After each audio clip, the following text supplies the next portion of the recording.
Estamos presentando un panorama de las distintas corrientes principales del pensamiento inmanentista que, teniendo su raíz en la ideología del iluminismo del siglo XVIII, se desarrolla desde entonces hasta el día de hoy.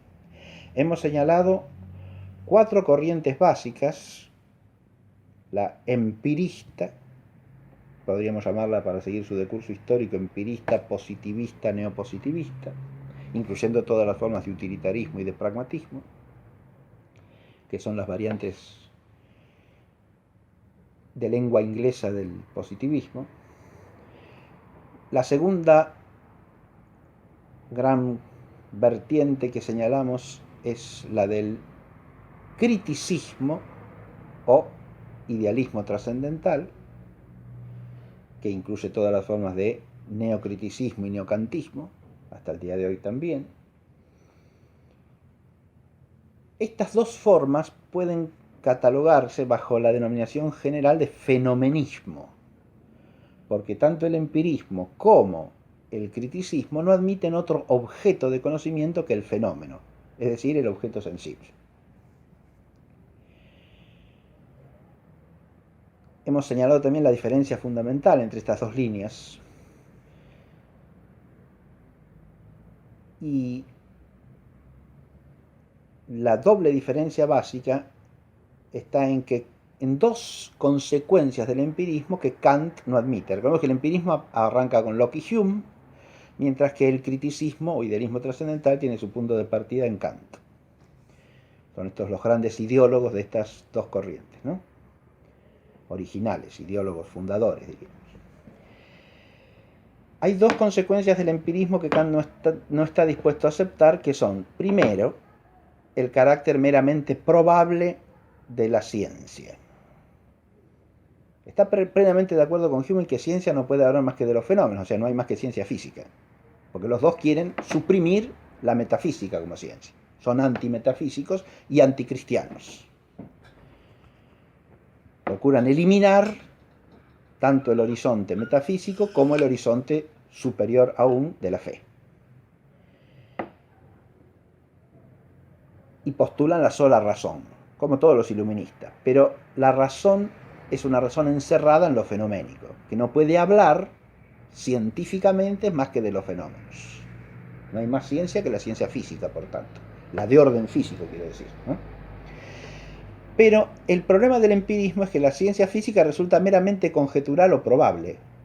Nunca puede haber certeza, porque ahí aparece el problema de la inducción. Si solamente tenemos conocimiento empírico sensorial, ¿cómo fundamentamos una proposición universal, como son las proposiciones de la ciencia? ¿Cómo podemos afirmar que todo A es B? Eso resulta imposible de afirmar con certeza en el empirismo. Kant le quiere devolver certeza a la ciencia física, a la ciencia empírica. Y para eso corrompe aún más la noción de conocimiento, porque en Hume conocimiento era todavía recepción de un dato, era captación de algo dado, aunque ese dado se redujese a lo dado a los sentidos. ¿Está claro? Es decir, que lo dado sea solamente lo dado a los sentidos y no lo dado a la inteligencia más allá de lo dado a los sentidos, suprime el objeto propio de la inteligencia. Y en eso Kant también estará de acuerdo. No hay objeto de la inteligencia, no hay ser captado por la inteligencia más allá de lo que los sentidos nos proporcionan como información.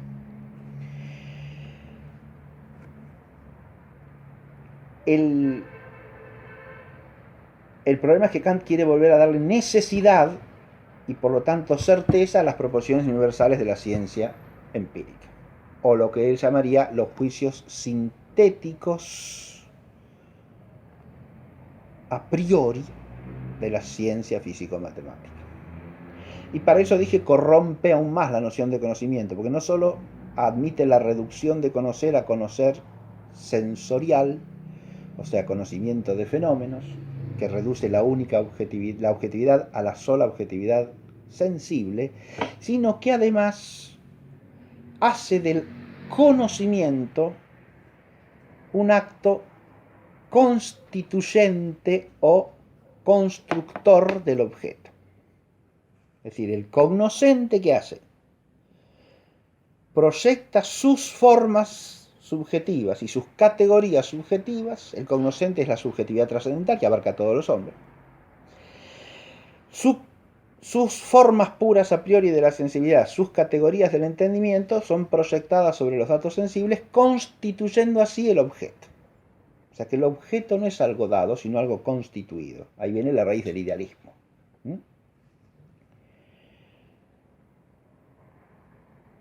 Y fíjense que allí, hemos dicho esto ya en clase anterior, la subjetividad pasa a ser el determinante del objeto. Lo que le da forma a algo es su determinante, en lenguaje filosófico. Ahora, la forma al objeto no le viene del ser de la cosa, que es incognoscible según Kant, le viene de la subjetividad trascendental. Por lo tanto, lo que determina el objeto es la subjetividad. El objeto es llamado objeto, pero ya no lo es. Porque objectum quiere decir en latín lo que está puesto ante. Y lo puesto ante es lo que me viene al encuentro, lo que está ante mí. Si no está ante mí, sino que antes de aparecerme como dado, lo he construido o constituido yo desde mi subjetividad, ya no es propiamente un objeto. Es un subjectum proyectado, fuera de sí, como dirán después los idealistas, ¿no? Lo otro con que Kant no transige de las consecuencias del empirismo es el aspecto moral. La moral en Hume se reduce a ser lo mismo que en los empiristas ingleses posteriores, como Bentham, Stuart Mill, un cálculo de utilidades y placeres para cada individuo y para la totalidad de los individuos que forman la comunidad, ¿no? Porque no puede haber más bien que el bien sensible, y por lo tanto, la moral es una mezcla de hedonismo y utilitarismo. Esto Kant no está dispuesto a aceptarlo. Y entonces, ¿qué hace? Para volver a superar este mero, digamos así, fenomenismo, porque lo que quería ganar en el otro caso era la certeza y necesidad de las proposiciones de la ciencia, de las proposiciones supremas de la ciencia. Ahora, ¿qué es lo que quiere ganar? Retomar una noción de moralidad que vaya más allá de lo útil y lo placentero, lo cual, en principio, estaría bien. Pero para eso, ¿qué es lo que hace? Negar que haya moral de bienes. O sea, la moral no tiene que ver con el bien, tiene que ver con la obligación y con el deber, que son algo del sujeto. De nuevo, hay un giro hacia la subjetividad más radical todavía en Kant. Esto es importante advertirlo porque de acá nos encaminamos hacia el idealismo, que es la tercera corriente que hay que ver, ¿no? Entonces, ¿qué es lo que hace? Sostener una moral del puro deber. Un deber que no tiene que ver con bienes, lo cual es un absurdo desde el punto de vista filosófico. Porque lo que nos obliga es la bondad intrínseca del objeto, no otra cosa. Si no hay un bien que respetar, ¿qué nos obliga? Es un sinsentido eso. Es decir, hablar de que no hay moral de bienes sino moral de deber es una ridiculez. El deber, ¿dónde está? En la ley. O sea, hay un mandato de nuevo no sustentado en una jerarquía de bienes, porque como no hay conocimiento del ser, no puede haber conocimiento de los bienes. Por lo tanto, ahí sigue a Hume. Pero no acepta el utilitarismo y el hedonismo de la moral, sino que quiere poner una obligatoriedad más alta, más elevada, ¿no? De ahí que la forma de iluminismo de Kant tenga ese carácter siniestro, capcioso, de atraer a espíritus más elevados que la chatura rasposa del empirismo. El empirismo es claramente materialista en todo. En cambio, Kant parece ser más espiritual en su postura, ¿sí? Incluso defender la moralidad más allá de lo placentero y lo útil, lo cual es correcto, porque el bien útil y el bien deleitable no pueden ser nunca el bien moral, ¿sí? Que el bien moral tiene que ver con obligaciones y con deberes también es cierto, pero no con un puro deber que no tiene que ver con los bienes y con los fines, que es lo que Kant pretende, y eso es un dislate. ¿Por qué? Porque para que ¿qué significa desprender la obligatoriedad y el deber de los fines y de los bienes? Desprenderlos del ser y de la objetividad del ser. Y hacerlo girar a la obligación y al deber solo en torno a ¿quién? Al sujeto. Porque de nuevo, ¿dónde está la ley? Esa que nos obliga. Está en la conciencia de la subjetividad trascendental práctica. ¿Se entiende? Así como lo constitutivo de la necesidad del conocimiento es el sujeto, lo constitutivo de la obligación moral también es el sujeto. Y es un constitutivo que da la forma a la moralidad. La forma de la moralidad viene de la subjetividad. No viene del orden total de los bienes, metafísicamente captado, sino que viene de la mera subjetividad trascendental. Bien. Hasta ahí un repasito de las dos primeras líneas, pero profundizando un poco en sus raíces, ¿no? En los conceptos básicos.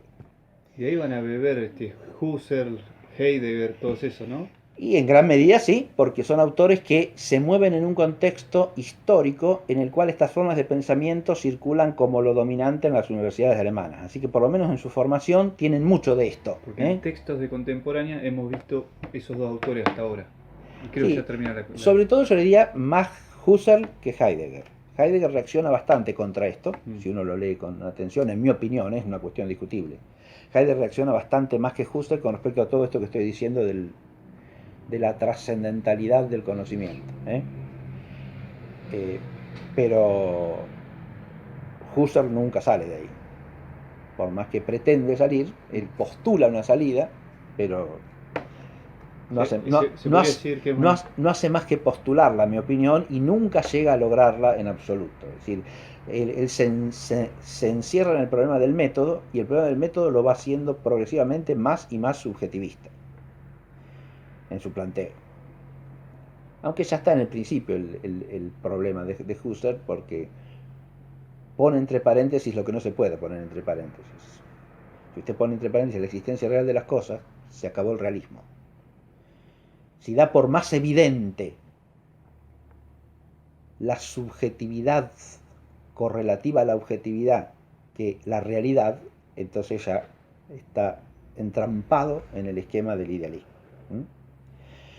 Porque precisamente lo que quería señalar ahora es esto. Tanto Hume como Kant están diciendo que no hay metafísica como ciencia, que lo único cognoscible son los fenómenos, que es el objeto sensible, pero al mismo tiempo se la pasan hablando de la subjetividad como si ella fuese un fenómeno, que es lo que no es. No lo es ni lo puede ser. ¿Por qué? Porque es el polo opuesto al objeto. El objeto es el dato sensible, diría Hume, o es el fenómeno, diría Kant. Pero ¿cómo poder hablar entonces de los contenidos de la mente en el caso de Hume o de la subjetividad trascendental en el caso de Kant? ¿Qué fenómenos son esos? Ninguno. Se advierte.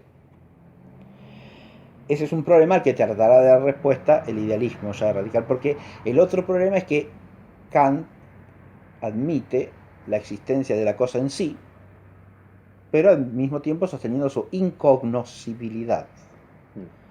Se la puede pensar, pero no se la puede conocer.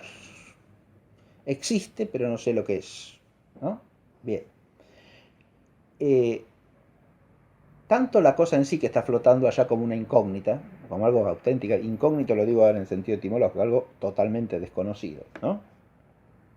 Como la subjetividad trascendental son claramente nociones metafísicas. Entonces dicen no a la metafísica, pero están haciendo una mala, una pésima metafísica, que es una metafísica de la subjetividad en el fondo, ¿no? Y esto es lo que el idealismo va a poner de manifiesto. El idealismo que se va forjando en el tránsito de Kant hasta Fichte, una serie de autores intermediarios, que son en su mayoría ideólogos del iluminismo, como por ejemplo el caso de Moisés Mendelssohn, que es uno de los más conspicuos representantes de la Haskalah, o sea, del iluminismo judío que se da en Alemania en el siglo XVIII. Pero también es el caso de Jacobi, de Reinhold. Son todos ideólogos iluministas. ¿Por qué? Y porque ese esquema idealista es la manera de absolutizar al hombre, ¿no? Y de negar la trascendencia en sentido auténtico. El subjetivismo terminará de afianzarse ¿con qué? Con el idealismo, porque el idealismo sostendrá que la auténtica cosa en sí es la subjetividad pensante. Esa subjetividad trascendental de la que habla Kant no es otra cosa que la misma cosa en sí, es decir, todo se reduce a eso. Esto es lo que termina diciendo Fichte al hablar del yo y el no yo, ¿no? Y sosteniendo que el no yo no es otra cosa que una proyección del yo. Y no hay más. Entonces todo es el yo. el yo con mayúscula, que es el yo trascendental, ¿no? El yo universal, del cual los yoes individuales son una partecita, ¿no?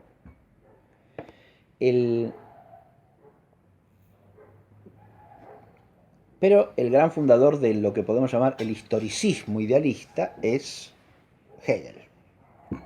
Porque así como las dos primeras corrientes se pueden caracterizar como variantes del fenomenismo, el fenomenismo a partir de Hegel se hace historicismo. El fenomenismo también. Claro, el fenomenismo también, como lo revela su fenomenología del espíritu. Ajá. Pero ya no fenómeno como sinónimo de objeto sensible, atención. Fenómeno es momento de la historia. Acá se da una transformación que ya expliqué en la clase pasada, pero la retomo brevemente, y es esta. Mientras en Hume y en Kant el arquetipo, el modelo de conocimiento y de ciencia parece ser el que provee la ciencia natural matematizada de Galileo y de Newton, ¿no? Sí. El mecanicismo físico. A partir de Hegel, el conocimiento por excelencia es el que es reconocido como tal, es el conocimiento histórico, no la ciencia de la naturaleza. Pero eso ya está implícito en los autores anteriores. ¿Por qué? Porque toda la ideología iluminista reposa sobre cierta interpretación de la historia. ¿Se entiende lo que digo? Es decir, Sí. Toda la ideología iluminista presupone que ha habido toda una prehistoria más o menos oscura y que ahora ha arribado la luz definitiva de la humanidad, la que la va a llevar a la liberación, a la salvación, es su madurez, su autoconciencia reflexiva de sí misma, ¿no? Es la edad de la razón ha llegado a su culmen y ahora puede regir los destinos de los hombres hacia la felicidad perpetua, ¿no? La paz perpetua, como la llama Kant, ¿no? Inmanentizando un concepto bíblico, que es el de paz, ¿no? Porque una paz perpetua es solamente la paz del reino de Dios, puede ser una paz perpetua, ¿no? Requiem aeternam es lo que rezamos para los muertos, ¿no? Requiem aeternam dona eis domine lux perpetua lucet eis. ¿Sí? Hacer de la paz perpetua, que es la paz de la gloria, un ideal temporal, ¿no? Es una operación que sigue el ritmo de toda la ideología iluminista, inmanentizar y secularizar categorías teológicas cristianas, ¿no? Menciono ese tratadito de la paz perpetua, lo mismo que el tratado sobre qué es la ilustración, ¿no? Aufklärung en el alemán de Kant, ¿no? Y lo mismo su filosofía de la historia, para señalar que el problema de la historia está en la mente de estos autores, aunque no lo desarrollen sistemáticamente, pero además está implícito en todo su enfoque de la realidad. Porque ellos se presentan como los superadores de todo el pasado, ¿no? Y ahí hay una manera de pensar la historia, quieran o no quieran. El paso que da Hegel es convertir a la historia en el conocimiento por excelencia, ¿no? Porque además advierte Hegel otra cosa, y es que la ciencia misma tiene una historia. El conocimiento mismo tiene historia. Todo es histórico. Mientras Hume y Kant hablan como si el conocer fuese algo que saben esencialmente lo que es y que es siempre lo mismo, ¿no? Hegel se hace cargo de que eso que se llama conocimiento también se transforma a lo largo del tiempo. Todo es histórico. Ahí quedan incluidos ellos. ¿Cómo es que llega la conciencia racional de la ilustración a irrumpir en la historia? Porque todo es un proceso histórico, el conocer humano también. ¿Se entiende? Es decir, Hegel se está haciendo cargo de un tema que está arrastrándose por debajo de la mente de los otros y que los otros no alcanzan a explicitar. En ese sentido, Hegel es el primer autor en que todos los elementos de la mentalidad iluminista y romántica se ponen explícitamente como sistema de pensamiento. Pero su gran mérito ideológico es el poner en el centro de la atención el tema de la historia. e identificar la historia con la totalidad de las cosas. Y por eso hablamos de historicismo, ¿no? En Hegel nos encontramos con el primer sistema radicalmente historicista del pensamiento iluminista. Y explícitamente historicista. ¿Por qué todo es historia? Y porque la historia es el absoluto. Y el absoluto es la historia. ¿Y el absoluto qué es todo? Y nada, como decíamos en la clase pasada, ¿no? Esto fue lo último Sí. que tocamos. Hice una síntesis de Hegel, pero ahora la retomo. En Hegel, el absoluto es el todo. No hay nada que no sea un momento del absoluto. No hay nada, absolutamente nada, en la realidad que no sea un momento del absoluto. Por lo tanto, el absoluto es todo. Es insoportable. Coincido, Mariano. Hay que armarse de paciencia y tratar de entender lo que él quiere decir. Usted citó... No entenderlo como si uno entendiese realmente lo que dice, porque eso es imposible. Es decir, Claro. entender lo que dice como si estuviese hablando de la realidad es lo que no hay que hacer, porque no habla de la realidad. Está construyendo una ficción ideológica. ¿Entiende lo que digo? Y además una ficción ideológica que es en sus principios aberrante e irracional. Porque decir que el todo, que es el absoluto, es la totalidad de sus momentos, es convertir al absoluto en un no absoluto. Porque si tiene momentos, y esos momentos son sucesivos en el tiempo, y además progresivos, quiere decir que el absoluto tiene partes, y que el absoluto progresa. ¿Y qué absoluto es? No es un absoluto. Es temporal. Sí. Porque si es temporal y está sujeto a mutación, es porque tiene cierta imperfección. Si puede progresar, es porque es imperfecto y va progresando. ¿No? ¿Se entiende? Por lo tanto, no es el absoluto, ni puede ser absoluto, porque absoluto es lo que no depende de nada, literalmente hablando. Absolutum quiere decir en latín desligado. ¿Sí? Aparte de... Usted había citado un pasaje bíblico donde se hablaba de la contradicción, no me acuerdo ahora, pero venía al caso cuando tocamos Hegel. Ah, sí, claro, sí, pero No me puedo acordar. eso yo lo dije en referencia, ahora lo voy a recordar Bueno. enseguida. ¿Cómo no? Puede ser ¿Cómo no? interesante, pero no me puedo acordar. Sí. Fíjense ustedes que en el sistema de Hegel, el absoluto, que no es un absoluto, porque necesita autodesplegarse para llegar a ser lo que es, ¿se entiende? O sea, es un absoluto mutante. Llegar a ser lo que es. Para llegar a ser lo que es, ahí nos movemos en el ámbito de la contradicción. Si ya lo es, no tiene que llegar a serlo. Sí. Ah, no, pero en sí es todo porque contiene todos los momentos que lo han de desplegar. Pero no es nada porque todavía es absoluta indeterminación. Bien. Por eso al comienzo de la ciencia de la lógica dice el ser y la nada son lo mismo. Así, si un autor le dice eso a usted o entiende que es un bromista que le está tomando el pelo a la gente, para que dice cosas para que la gente se ría un rato, ¿no?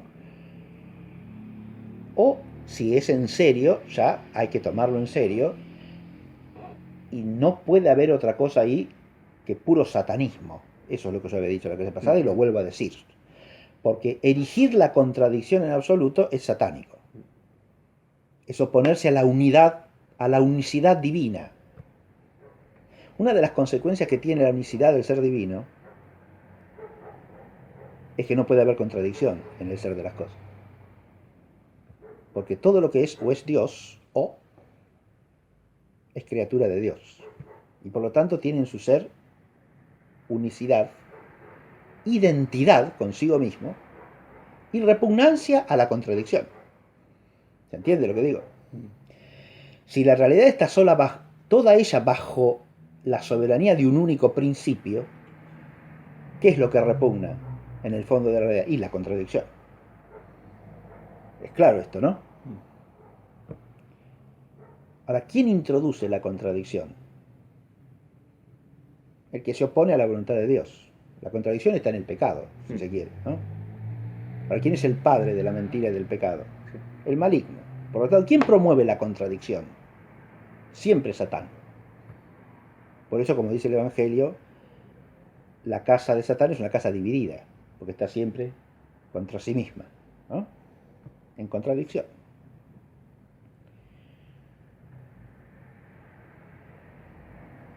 El mundo entero es esa casa, según Hegel, ¿no?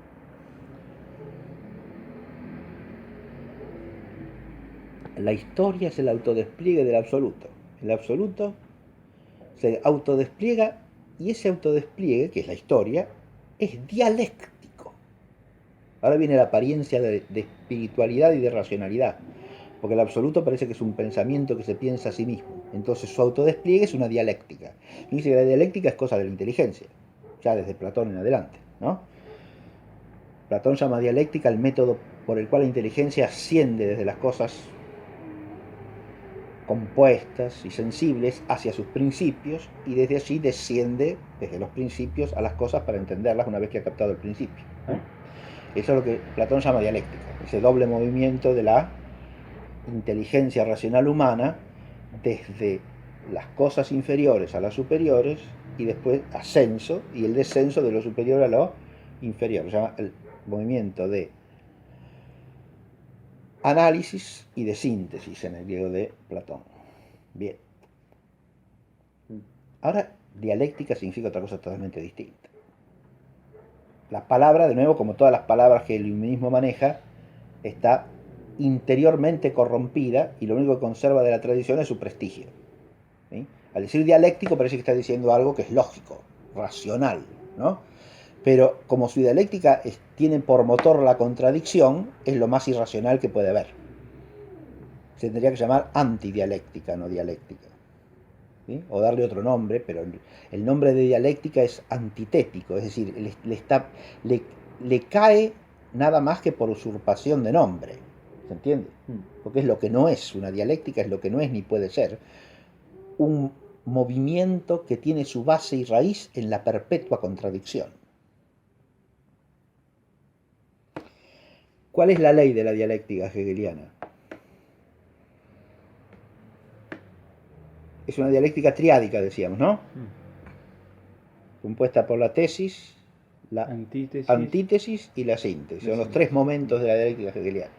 Pero para entender la dinámica de esos tres momentos, porque no es una dialéctica estática, sino dinámica, es la dialéctica del cambio. Lo real es el cambio y por lo tanto todo cambia. Acá sí hay un mutacionismo universal, ¿no?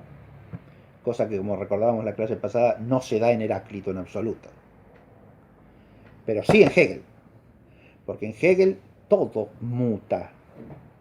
Esa dinámica de mutación es la dialéctica real, no la lógica abstracta de la lógica clásica, es una lógica abstracta y por lo tanto no corresponde a la realidad, dice Hegel. O sea, fíjense, hasta tal punto ha sido relegado el ser, el ente en estos autores, que la lógica que se apega a la ley del ser es declarada abstracta y ajena a la realidad. Se invierten los ¿no? roles. Claro. Y la lógica real es la lógica de la contradicción, ¿sí? Uno podría conceder de la realidad del mundo satánico, sí, por supuesto, ¿sí? Pero ellos están sumergidos en ese mundo, desde luego, y parece que identifican eso con la realidad. Bien. Ahora volvamos al asunto en términos más descriptivos. Hegel sostiene una dialéctica triádica, cuya dinámica, ¿cuál es para poder entenderla? Porque hay tesis, antítesis y síntesis. Son los diferentes momentos. Porque lo que es en sí tiene que ponerse fuera de sí para llegar a ser para sí. Esa es la explicación.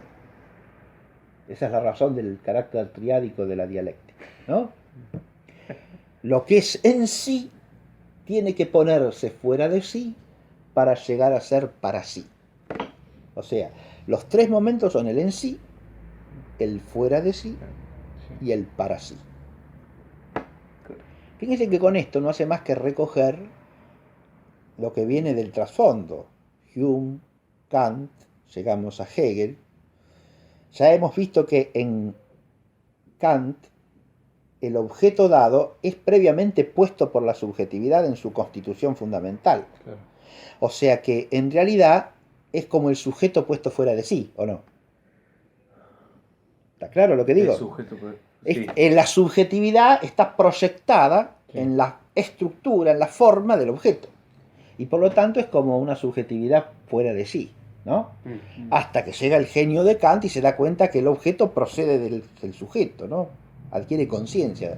El objeto se hace para sí. ¿Se dan cuenta? ¿Por qué? Y porque se cobra conciencia de ese fenómeno de la constitución trascendental del objeto.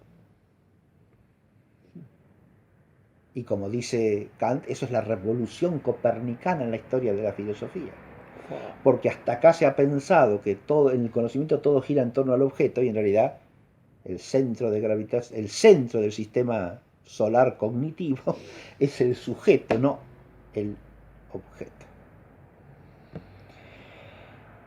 Ahí está, esto lo digo para que se vea qué es esta mecánica del para sí, ¿no? Antropolatría total. Claro, obviamente. Cuando lleguemos a Feuerbach, materialista ya post-hegeliano, ¿no? Nos encontraremos con eso, ¿no? Dios no es más que qué cosa, la infinitud del hombre que encierra en sí infinitas posibilidades de perfeccionamiento. Vamos a saber por qué hay que aceptar semejante dislate, ¿no? Porque si hay algo que es claro es que el hombre es finito y por lo tanto sus capacidades de perfección también, sus potencias de perfeccionamiento también. No hay ninguna infinita posibilidad de perfección en el hombre. No sé de dónde sacó eso de este tipo. Pero dicen así siempre, sandeces como si fuesen verdades de a puño, ¿no? Y nunca las fundamentan.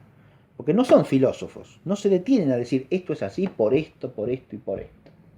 No hay razonamiento acá. No hay fundamentación racional.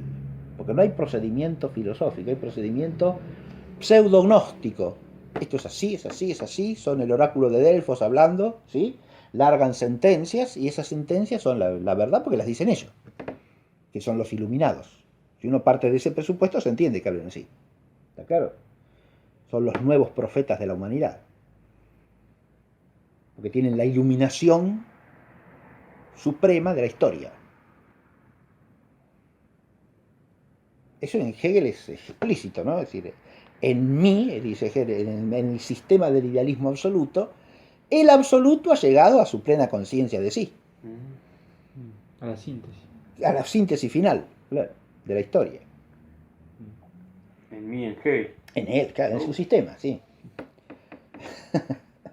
En su sistema. ¿Se da cuenta? Una nueva revelación. Y por supuesto, claro, como lo mismo que dice Kant.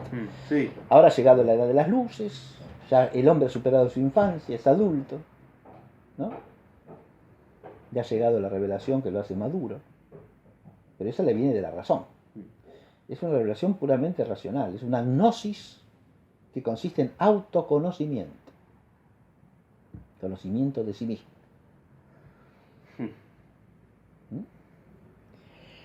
Este carácter de autoconocimiento es típico del gnosticismo.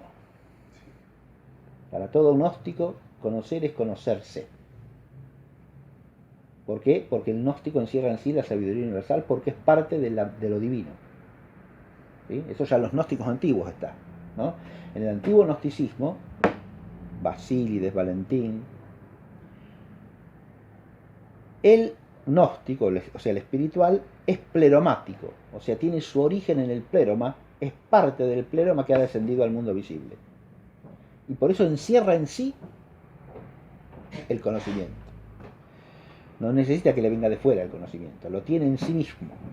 Tiene que ir a su interior y allí encuentra el conocimiento pleno, perfecto, de la totalidad. Sí. Y lo mismo pasa acá. En la sola razón humana está todo conocido. Este es un gnosticismo claramente racionalista, ¿no? Pleroma es el término griego que significa plenitud, ¿no? Pero en los gnósticos el pleroma es el pleroma de los eones, o sea, la plenitud de los órdenes de ser que emanan unos de otros y constituyen la totalidad del mundo espiritual. No vamos a volver a eso, no. Es un mundo de pensamiento ajeno a este, pero sí vale el contraste de que mientras aquel es un gnosticismo vertical, digamos, que une lo superior con lo inferior, el hegeliano es un gnosticismo puramente horizontal, porque el absoluto es la historia. Está bien. No hay más, el absoluto acá no es una unidad trascendente, inaccesible, que está más allá de todos los seres, como en Basílides, Valentino, Plotino. el absoluto es la historia misma, o sea, es un absoluto inmanente. Nada más radicalmente inmanentista en ese sentido que el pensamiento hegeliano, ¿no? ¿Panteísta? Que es una forma de panteísmo, claro, sí, aunque no lo declare. Eso es lo que advierte Kierkegaard con lucidez, ¿no? Que el pensamiento hegeliano implica el panteísmo, la identificación de Dios con la historia, y de la historia con Dios, ¿no? La dialéctica, entonces, decíamos, es un movimiento que va del en sí al fuera de sí para desembocar en el para sí, ¿no? Y lo último, creo que hemos visto en la clase pasada, es cómo desarrolla en Hegel esta dialéctica, ¿no? Porque el absoluto en ese proceso de la realidad histórica empieza poniéndose fuera de sí como ¿qué? Como naturaleza. Naturaleza, entre comillas, quiere decir las cosas materiales. ¿Sí? Fíjense que ya en hablar de naturaleza como las cosas materiales hay un trasfondo materialista, ¿no? Y hay una supresión del concepto metafísico de naturaleza que se ha usado durante siglos, ¿no? Naturaleza es nada más que el conjunto de los fenómenos, como diría Kant, ¿no? Son las cosas materiales. Bien. En el mundo material el absoluto se pone como fuera de sí, nada más opuesto al absoluto que el mundo de la materia, porque el absoluto es en el fondo pensamiento que se piensa a sí mismo, ¿no? El absoluto se pone fuera de sí como naturaleza. Bien. Pero de esa antítesis resulta una síntesis. ¿Cuál es la síntesis? El en sí es el absoluto, el fuera de sí la naturaleza, pero la síntesis de ambos es el hombre. El espíritu, lo llama Hegel. Pero espíritu está muy bien lo que dice Santiago, porque espíritu en Hegel no significa otra cosa que el hombre.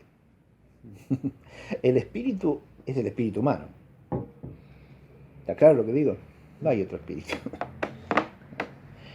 Porque cuando se dice que Hegel es un espiritualista, hay que entender eso no en los términos de un espiritualismo metafísico clásico, realista.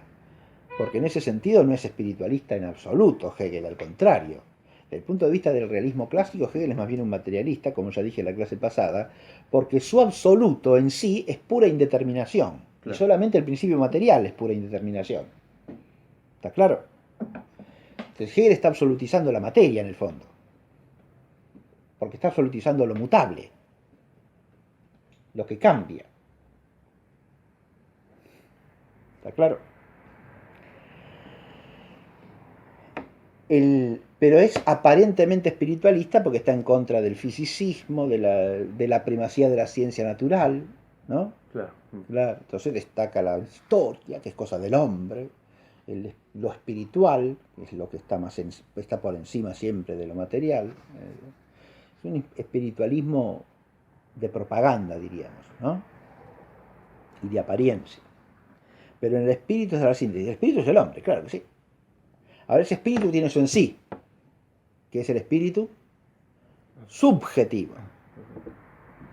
El espíritu como subjetividad, como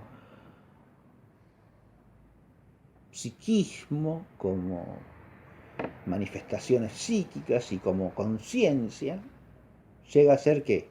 El espíritu subjetivo. Es el en sí del espíritu. Esa es la tesis de la espiritualidad. A eso se le opone la antítesis, que es el espíritu objetivo, el mundo de la, decíamos el otro día, de la eticidad, de la moralidad y del derecho, que es la síntesis, ¿no? Bien. Pero esta antítesis, espíritu subjetivo, espíritu objetivo, haya su síntesis en el espíritu absoluto. El espíritu absoluto es el para sí del espíritu, ¿no? El espíritu en general es el para sí del absoluto, ¿no? ¿Está claro? Porque el absoluto es en sí, se pone fuera de sí como naturaleza y llega a ser para sí como espíritu, en el hombre siempre, ¿no? O adviértase que ese absoluto de Hegel se hace conciencia en el hombre, ¿no? ¿Está claro? Únicamente, exacto. Bien. Pero ese espíritu tiene su en sí en el espíritu subjetivo, su fuera de sí en el espíritu objetivo, y su para sí en el espíritu absoluto. El espíritu absoluto es el para sí del espíritu. Ahora, el espíritu absoluto tiene su en sí, su fuera de sí y su para sí, ¿no? Analizo este en particular porque es ahí donde culmina el proceso de la dialéctica, ¿no? La tesis del espíritu absoluto, ¿cuál es? El mundo del arte. El arte es el en sí del espíritu absoluto. Adviértese que cuando estudia cada una de estas cosas filosóficamente, entre comillas filosóficamente, Hegel, ¿qué es lo que hace? Macanear. Hacer la historia dialéctica de estas cosas. Sí, macanea olímpicamente, Sí. Mariano, siempre, es exasperante leerlo. Precisamente, fíjese, cuando hablo del arte, si hay algo que es realmente patético es lo que se llama la estética de Hegel, ¿no? O sea, la filosofía del arte en Hegel es una cosa deplorable. Los malabares que hace, la manipulación que hace de los datos históricos para que le encajen en la dialéctica es atroz. Pero lo mismo hace con todo, claro. Lo mismo hace con el derecho, lo mismo hace con la naturaleza, con lo que sea. Claro. Todo tiene que encajar en el esquema dialéctico. Bien.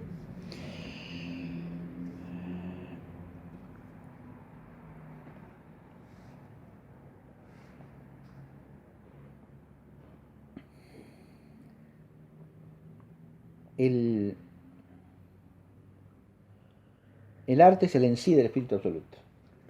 El en sí. O sea, es el espíritu absoluto como determinación, ¿no? Como indeterminación. Está en su forma primaria, espontánea. Se hace fuera de sí como qué. Por decir, Eso lo dije. como objeto. No, Como el espíritu absoluto fuera de sí es la religión. ¿Por qué yo coincidí con la respuesta del no? Es la religión. No sé qué respuesta. No, El objeto. El objeto, no, escúchenme. La antítesis sujeto-objeto está en toda la dialéctica. Claro. Sí. Porque el momento del en sí es siempre subjetivo y el momento del fuera de sí es siempre objetivo. Está bien. La síntesis de subjetividad y objetividad es la que pone el para sí. ¿Se entiende? En el para sí se unen subjetividad y objetividad. ¿Por qué? Porque en el para sí el sujeto cobra conciencia de que el objeto no es más que él desdoblado. Ah, bueno. Oh. ¿Se entiende o no? Sí. ¿Está claro? Sí. Es decir, en el para sí se sintetizan el sujeto y el objeto en Hegel siempre. No en la realidad, sino en el para sí. Le voy a hacer una pregunta. Está claro lo que digo, ¿no? No hay una realidad que esté como fundamento del ser objeto del ser sujeto. No, ser sujeto y ser objeto son como momentos o instancias de la realidad absoluta, ¿no?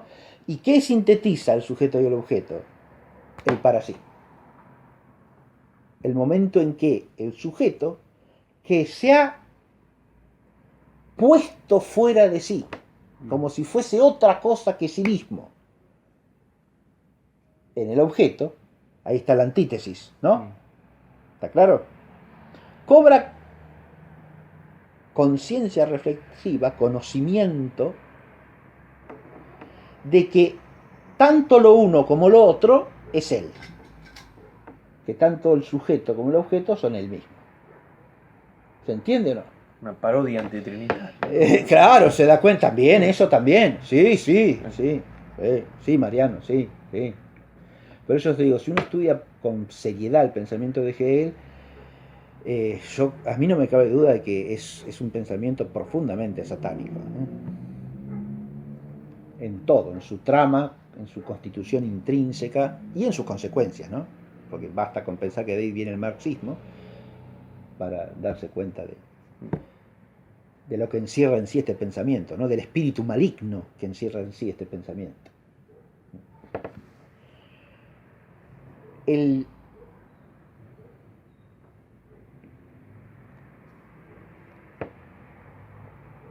Este concepto de la religión como fuera de sí del espíritu absoluto pinta Hegel de cuerpo entero. Primero porque la religión, uno puede decir, bueno, pero Hegel valora mucho la religión, la pone como un momento del espíritu absoluto. Claro, porque Hegel no es un iluminista. Hegel es un posromántico. ¿Está claro? Hegel viene después del romanticismo alemán y se hace cargo de todas las críticas del romanticismo al idealismo. Se advierte lo que digo, ¿no? Más aún, él pretende que su pensamiento es la síntesis de iluminismo y romanticismo. Y en eso tiene razón, si quiere decir de todos los errores del iluminismo y del romanticismo combinados, está bien, sí, es cierto. El romanticismo ha exaltado la religión frente al iluminismo que la repudia, porque la identifica con el cristianismo y por lo tanto es oscurantismo, irracionalismo, superstición, ¿no? Y todo eso es enemigo del hombre, ¿está claro? La auténtica religión no consiste en otra cosa en que ser moralmente bueno del modo racional. ¿Está claro? Kant. Eso es plenamente iluminista. ¿Está claro o no? Es típicamente iluminista. En cambio, el romanticismo alemán, ¿qué dirá? La religión es lo más elevado del hombre. La ciencia es una cosa inferior y de poca importancia para la vida humana. Mucho más importante que la ciencia es el arte, y mucho más importante que el arte es la religión. O sea, la cima de la vida humana está en el ser religioso. Con eso el romanticismo viene a ser un movimiento que se opone a una de las consecuencias más terribles del iluminismo en Europa, ¿no? Que es el espíritu antirreligioso. El romanticismo mismo, desde este punto de vista, es ambiguo, porque hay autores románticos que cuando hablan de religión, hablan de la religión en sentido propio. Y hay autores románticos que ya distorsionan el concepto de religión y lo subjetivizan también. ¿Está claro? Como es el caso de Schleiermacher, padre del hermeneutismo. De eso hablé ya en clase pasada, brevemente, ¿no? Del problema del lenguaje entre el iluminismo y el romanticismo. Pero yo lo voy a retomar después, no hay problema, ¿eh? Yo lo tengo que dar una clase especialmente sobre eso, así que ya lo retomaré. Hamann, Herder, Schleiermacher y las raíces del hermeneutismo alemán, ¿no? Bien, es un tema fundamental, que tiene lugar entre teólogos protestantes, no de casualidad. Esos tres que nombré, ¿sí?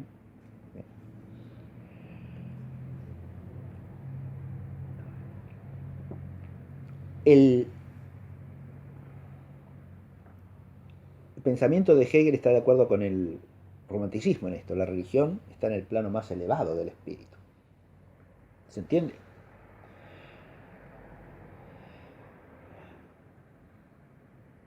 Pero atención, Hegel no es un romántico sin más.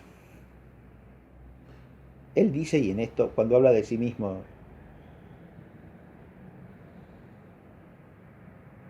suele involuntariamente decir cosas verdaderas como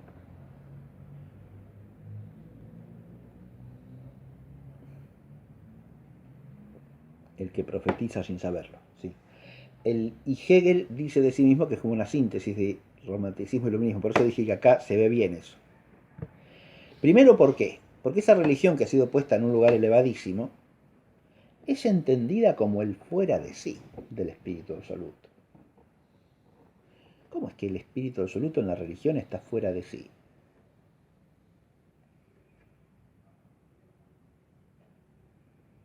¿En qué se basa toda religión? En la afirmación de una divinidad más allá del mundo de la historia, ¿o no? Trascendente.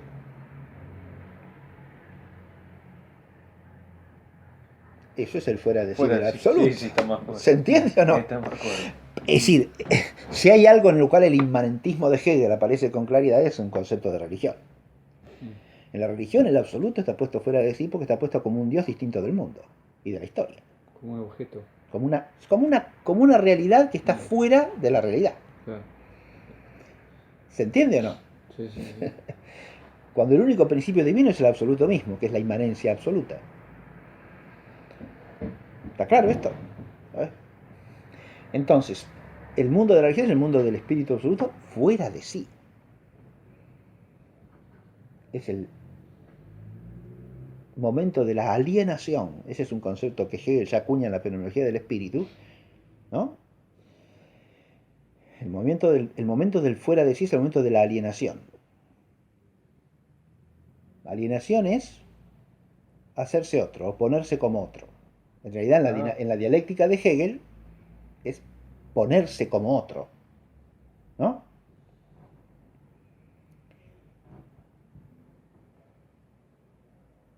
Si Pedro Martínez está loco y se cree que es Napoleón Bonaparte, decimos que está alienado, ¿no? Y claro, sí, porque está fuera de sí, ¿no? Para el castellano se dice bien eso. Por ahí entendemos el fuera de sí, ¿no? Sí. Aún en el lenguaje vulgar. Bien. Y está fuera de sí, no es el mismo, está fuera de sí, ¿no? Y si se cree que es otro que el que es, está alienado. Alienado, ¿no? Está permanentemente fuera de sí. Ahí se puede poner fuera de sí momentáneamente en un arrebato de ira, ¿no? Está fuera de sí. Se sacó, se dice en lenguaje vulgar. Se sacó, sí. Se sacó, es decir, salió de, está desencajado, está como fuera de sí mismo, ¿no? O sea que en la síntesis ya la religión no Espere, hace falta. la síntesis. No, todo hace falta acá. Ah, Todo es igualmente necesario, porque ese proceso dialéctico no puede saltarse ni un pasito, ¿eh? claro.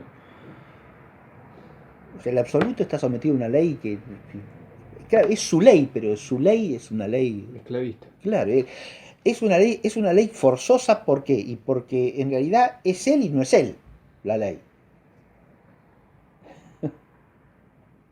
Pero El absoluto sería esa ley en todo caso, pero entonces no es todo.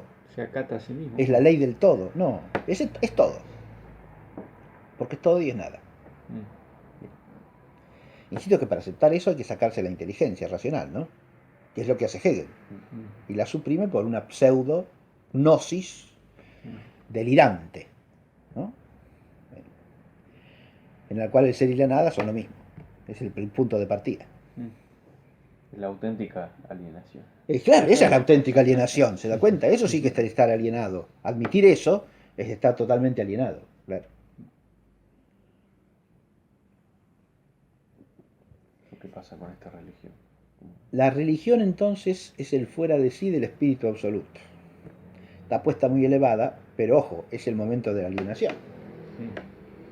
Todavía no es para sí. Del fuera de sí, claro. Y además,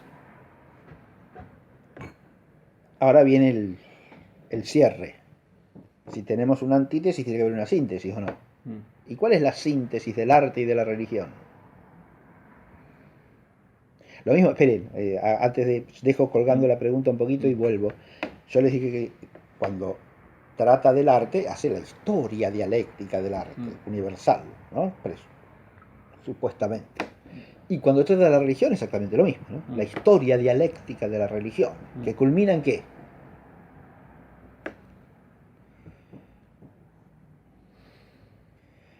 Y en el protestantismo luterano del reino de Prusia en su tiempo. O sea, en su religión, ¿no? Que sería la forma suprema histórica de religión, que ha dejado a todas las demás superadas, ¿no? Está claro, lo mismo cuando trata del Estado, cuando trata del derecho del Estado, ¿no? Hay una historia, y esa historia es un proceso dialéctico. Atención que cada una de estas dimensiones o momentos estructurales del absoluto tiene todo su desarrollo histórico dialéctico, ¿está claro lo que digo o no? Sea la naturaleza, ahí encaja perfectamente el evolucionismo en Hegel, ¿no? La naturaleza también es histórica. ¿Eh? Sea en ¿cómo se llama? La naturaleza, sea el psiquismo humano, sea la esfera de la moral y del derecho, sea la esfera del arte, la de la religión, todo tiene su historia. Es su historia. Nada es sino su historia. ¿Las cosas tienen esencia? No, tienen historia. Esencia en Hegel, ¿qué quiere decir? La esencia es la determinación de cada momento del autodespliegue del absoluto en su propio lugar histórico. O sea que la esencia es un mutante. ¿Está claro? La esencia se va desplegando históricamente. ¿Se ve?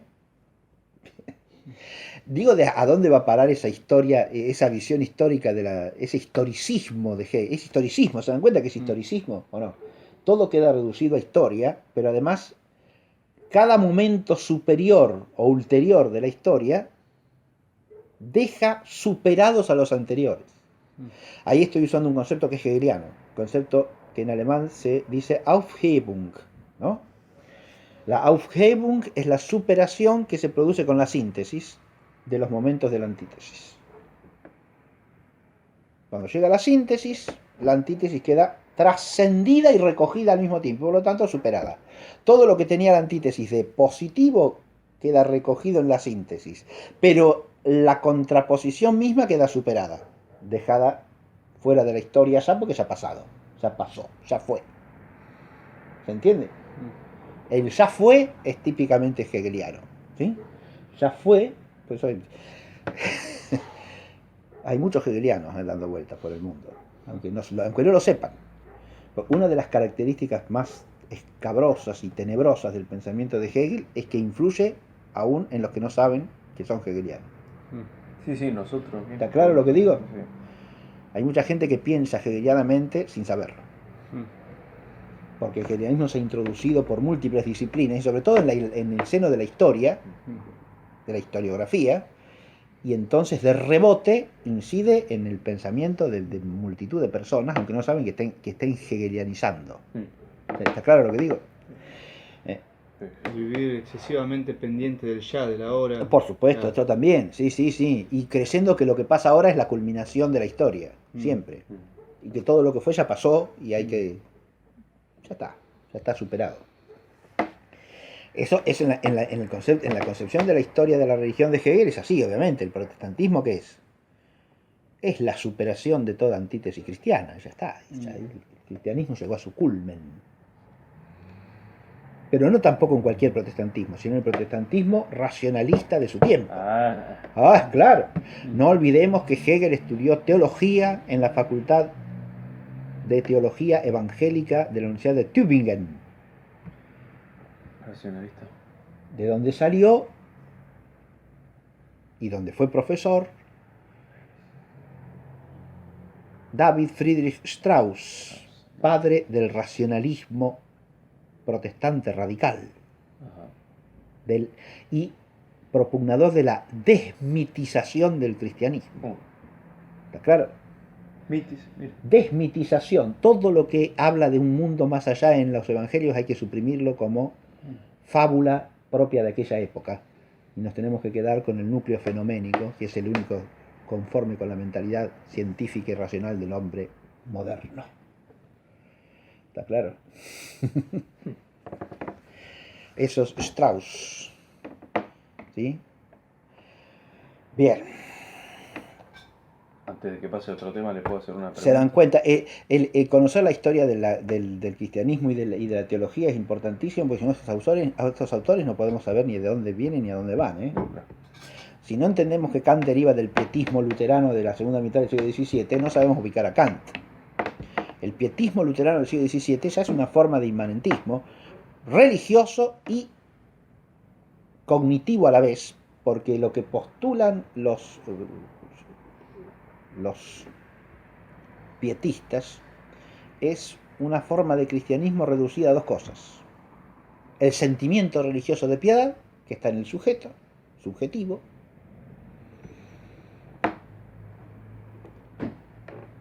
según esta gente, la fe cristiana no tiene que ver con dogmas.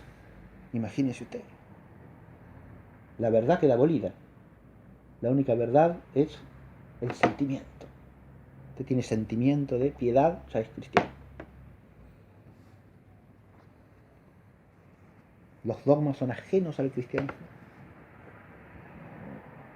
Con eso se radicaliza el irracionalismo de la fe, que había postulado Lutero. Lo que pasa es que Lutero incoherentemente postula al mismo tiempo un credo dogmático. A ver, si la fe es irracional, ¿cómo hago para entender el credo? ¿El credo es expresión de la fe o no? Pero si la fe es pura voluntad obediencial, ¿qué digo cuando rezo el credo? Un problema teológico, se dan cuenta, estrictamente teológico. El que desconoce estos problemas teológicos y quiere explicar a estos autores desde una perspectiva puramente filosófica, yerra desde la base. Y si lo quiere explicar encima de la historia de la ciencia solamente, la ciencia natural, yerra peor todavía. Porque estos autores de ciencia natural no saben nada. A lo sumo tienen una ilustración superficial en la materia. Pero si hay algo que no es Kant, es un matemático o un físico de talla. Nada. Se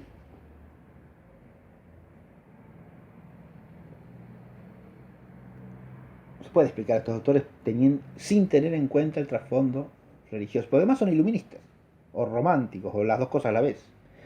Y el iluminismo y el romanticismo solamente se pueden entender en el trasfondo religioso de la cristiandad. Porque nacen de ahí y tratan de dar respuesta a un problema que es de la cristiandad. Si no, uno no entiende eso, no entiende de dónde salen estos autores. Estudiarlos como un proceso de ideas que van evolucionando en el tiempo es hegelianizar.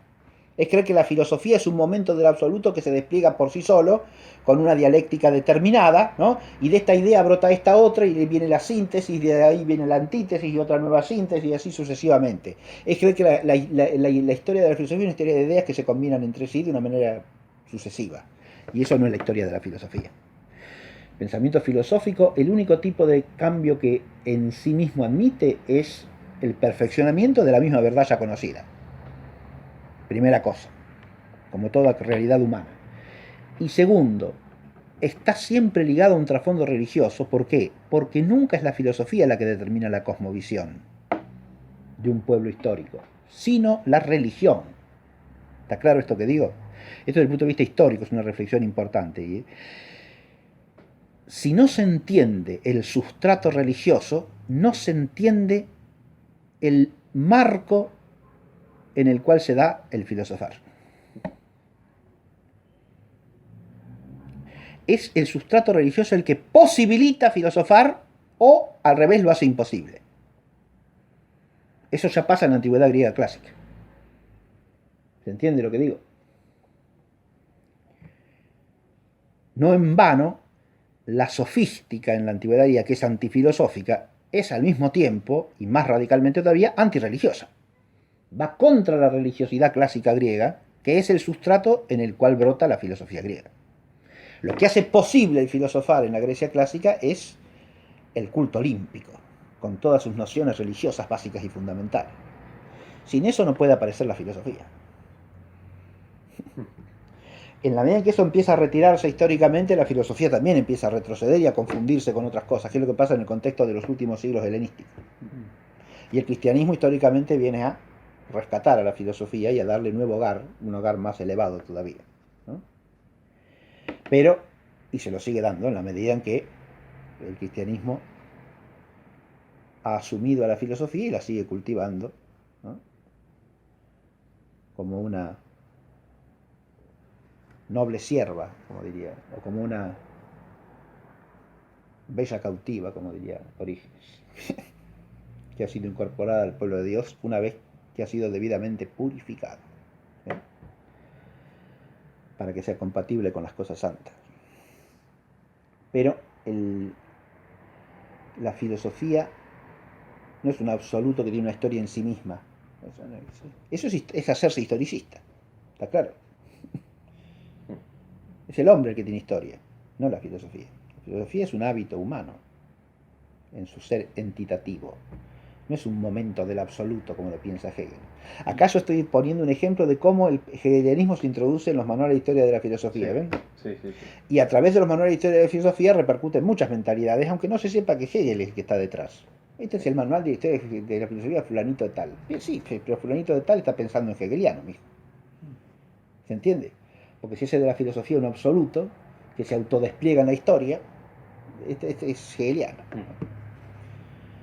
Eso en el desarrollo de la historia de la filosofía es tan obvio a veces, ¿no? Las tríadas dialécticas que se presentan, ¿no? Bueno, como por ejemplo, la filosofía moderna es racionalismo, empirismo, y la síntesis viene con el criticismo. ¿Sí? ¿Está claro? Que inaugura el idealismo. Bueno. El idealismo es idealismo subjetivo, idealismo objetivo, idealismo absoluto. Esas son tríadas hegelianas esas. ¿Se entiende? Las mismas manipulaciones se dan en la filosofía antigua. Inmovilismo absoluto, síntesis de movilismo e inmovilismo. ¿De qué estamos hablando? Fíjese que para usted presentar a Parménides y Heráclito como inmovilismo absoluto, tiene que hacer una absoluta desfiguración de las fuentes. ¿Qué es lo que hace Hegel constantemente? Hegel, como yo le dije hace un rato, haga la historia de lo que haga, la tiene que hacer encajar en el esquema dialéctico. Entonces, ¿qué hace? Y a los autores los reduce, los fuerza a encajar en el esquema como en un lecho de Procusto. ¿Se entiende? Y si no encaja, le corta la cabeza y pone el cuerpo decapitado. Sí, claro, sí. Porque a Heráclito y a Parménides, para hacerles decir semejantes disparates al uno y al otro, hay que cortarles la cabeza. ¿Está claro? Si no entran en el esquema, no, son muy altos para entrar en el esquema. Entonces les cortamos, le cortamos la cabeza y entran. Exacto. Eso no tiene ni a Parménides ni a Heráclito. Lógico. Otro tanto con Platón, Aristóteles. Lo mismo, con cualquier otro, sí. Con toda la historia del pensamiento. Y con todo, pero además con un agravante. Meten en la historia de la filosofía filósofos y no filósofos, porque total, la filosofía es un mutante histórico. ¿Qué es la filosofía? Bueno, en la antigüedad es una cosa, y en la Edad Media es otra cosa, y en la modernidad es otra cosa. Es un mutante histórico. ¿Se entiende? Ya el que piensa así, piensa hegelianamente, quiéralo o no, y por lo menos piensa de modo historicista. Porque reduce el ser de la cosa a su ser histórico. ¿Se entiende? No a lo que es esencialmente. No piensa en modo realista, sino en modo historicista. Vuelvo a la religión en Hegel. Ahora sí. Yo había dejado colgada la pregunta. La tesis es el arte, la antítesis la religión. El en sí del espíritu absoluto es el arte, el fuera de sí del espíritu absoluto es la religión. ¿No? ¿Y la síntesis de ambos cuál es? No me animo a decirlo. Yo iba a decir la filosofía. Pero claro, qué duda cabe. Es la síntesis de todas las Porque ellos síntesis. son filósofos. Lógico. Entre comillas. La filosofía o la ciencia, que en Hegel es lo mismo. Son Ajá. términos equivalentes como en la tradición clásica. Claro. Pero de nuevo totalmente transmutados, porque lo que hace él no es ni filosofía ni ciencia. Mira. ¿Está claro? Y de lo que habla En Hegel el vocabulario clásico hace reaparición, se vuelve a hablar de metafísica. Claro que hay metafísica, ¿cómo no hablar de metafísica? Pero es esto. Pero la metafísica es esto, es el historicismo idealista. ¿Se entiende? Es la ciencia de la lógica, ciencia. Y ciencia, que la ciencia es un mutante histórico también, que es la filosofía, ¿no? Pero, ojo, ¿qué es la filosofía? El para sí del espíritu absoluto. Claro. Sí. O sea, la autoconciencia históricamente desplegada del absoluto como para sí del espíritu absoluto. ¿Usted quiere definir ciencia en Hegel? Ahí tiene la definición. Paso. ¿Está claro? Lo digo de nuevo, mire. Sí. Es la autoconciencia históricamente desplegada del absoluto.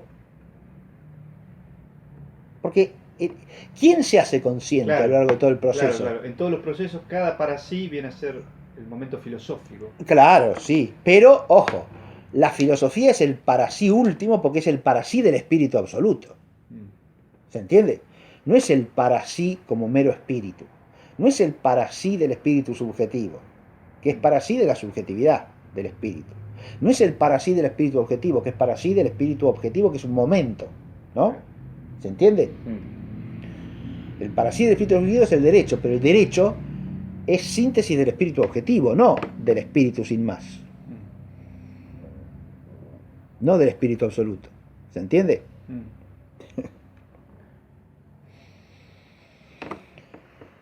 El para sí del espíritu absoluto está en la filosofía, que es la ciencia, como dije. Entonces, ¿qué es ciencia? Es autoconciencia. Porque conocimiento en Hegel, ¿qué viene a ser? Autoconciencia. Conciencia de sí. Selbstbewusstsein en alemán. Esa es la palabra que usa Hegel constantemente. ¿Sí? Bewusstsein es ser consciente, ¿no? Bewusstsein. Así se dice conciencia en alemán, ¿no? Selbstbewusstsein, ser consciente de sí, de sí mismo. Bueno, ¿Sí? Si no me equivoco mucho en lo que le digo, en ese despliegue del absoluto a lo largo de la historia, cada síntesis que se va dando está asociada al saber filosófico, digamos, al No siempre, conocimiento no filosófico. siempre, no siempre. No. No. La síntesis puede darse, de hecho, en cada momento estructural se da sin conciencia filosófica. La conciencia filosófica viene después, dice Hegel. Por eso compara a la... Muta hasta el absoluto. Claro, por eso compara la filosofía con el vuelo de la lechuza, que despliega sus alas al atardecer. Cuando el proceso se está terminando, ahí viene la conciencia filosófica. Claro, o sea que hay un proceso por sobre todos los otros. Todo. Pequeños Sí. procesos. Sí, por Hay supuesto. uno que Todo es una primario. unidad, todo es una unidad procesal. Todo, porque es el mismo absoluto el que se autodespliega. ¿Qué es la historia? El autodespliegue del absoluto. Ahí hay otro auto, que es Selbstentwicklung. Claro. Entwickeln es desenrollarse en alemán. Ya. ¿Sí? Entwickeln es el... Si usted despliega una cosa, eso es entwickeln, ¿no? Selbstentwicklung es el autodespliegue del absoluto. Claro. El absoluto en la historia se despliega a sí mismo. Estaba todo como replegado en sí mismo y se despliega. como un acordeón. Pero ojo, al desplegarse se realiza. Más aún, llega a ser para sí lo que era solamente en sí. Pero no erramos si pensamos que eso se da en O sea, el multiplicidad absoluto- de casos, digamos. No, se da en multitud, claro que se da en multitud. Se da todo el tiempo, digamos. Por supuesto, se da permanentemente, en sí, para sí, siempre, en todo. Los individuos no interesan porque son nada más que Ah, accidentes del absoluto. ajá, ¿Sí? está bien.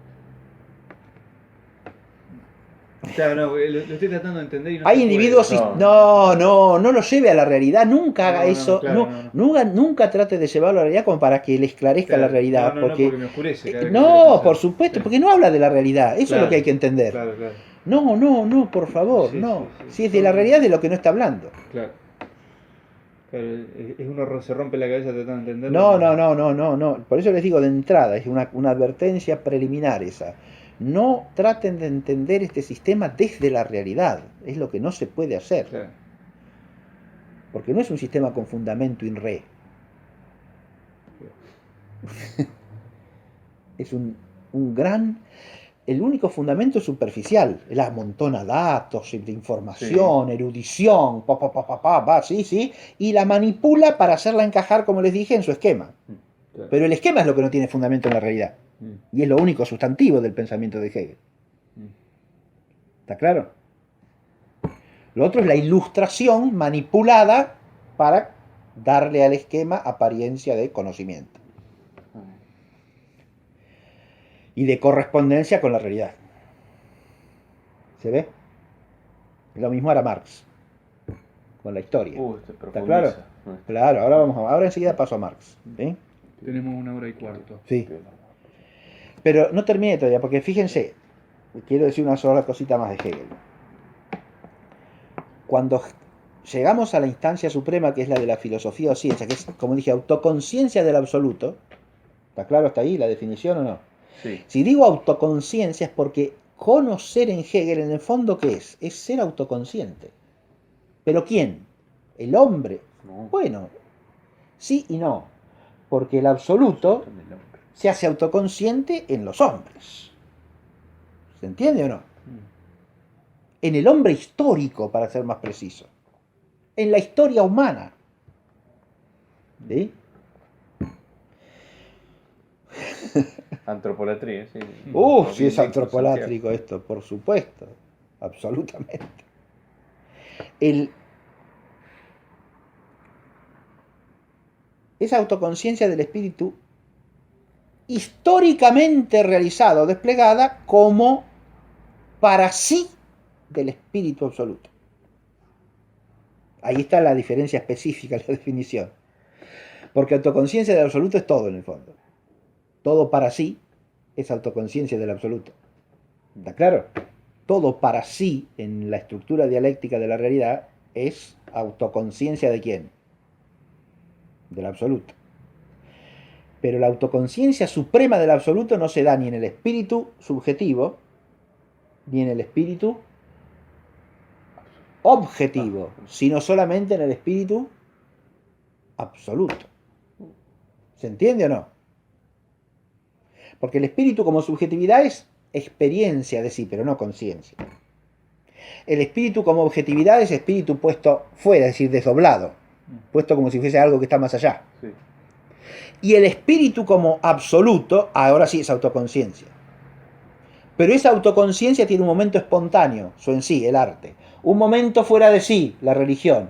Y un momento para sí, que es la ciencia, la filosofía. Y ahí se autorrealiza. Ahí llega a su plena realización. No. Ese es el momento de la realización más plena.